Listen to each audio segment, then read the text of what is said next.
ನನ್ನ ಅಕ್ಕನ ಕಿವಿ ಚುಚ್ಚಿದ. ನೀನೆಂತಹ ಅಕ್ಕ ಸಾಲಿಗನು?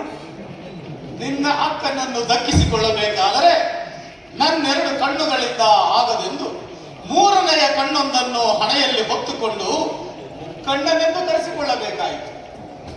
ಇರಲಿ, ಹರಿಯು ಆ ಶಿಬಿರವನ್ನು ಬಿಟ್ಟು ಈ ವೈಶಂಪಾಯನ ಸರಸೆಯ ಬಳಿ ಬಂದುದೇಕೆ? ಓಹೋ, ಅಯ್ಯೋ ಪಾಪ, ಏನೊಂದೂ ಅರಿಯದ ಮಹಾತ್ಮನು. ಅದಿರಲಿ, ತಾವು ತಮ್ಮ ತಾಣವನ್ನು ಬಿಟ್ಟು ಬಂದುದೇಕಿಲ್ಲಿ? ಅಬ್ಬ, ತಿಳಿವಿಲ್ಲದ ಗೊಲ್ಲನು. ಓ ಗೊಲ್ಲನ ಮಾವನೇ, ಗೊತ್ತುಂಟು. ಆದರೆ ಗೌರಿ ವಲ್ಲಭನ ಗತ್ತು ಗೊತ್ತಾಗದು. ಆ ಗೌರಿಯೇ ಕಲಿಸಿಕೊಟ್ಟಳು.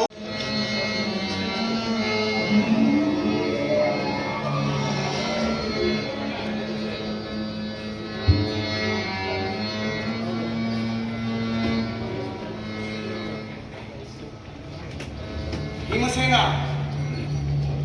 ದುರ್ಯೋಧನನು ಈ ಒಂದು ಇರುಳ ಕಡೆಯಲೆಂದು ವೈಶಂಪಾಯನ ಸರೋವರದಲ್ಲಿ ಅಡಗಿ ಕುಳಿತಿರುವನು. ನಿನ್ನ ಪೌರುಷೋಕ್ತಿಗಳನ್ನು ಉಚ್ಚರಿಸಿ ಕರೆ ಹೊರಗೆ ಅವನನ್ನು.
ಅಂದಿನ ಸೆಳೆಸೀರೆಯ ಸಭೆಯಳು ನೀನು ನಿನ್ನ ತೊಡೆಯನ್ನು ಚಪ್ಪರಿಸಿಕೊಂಡಿದ್ದೀಯಲ್ಲ,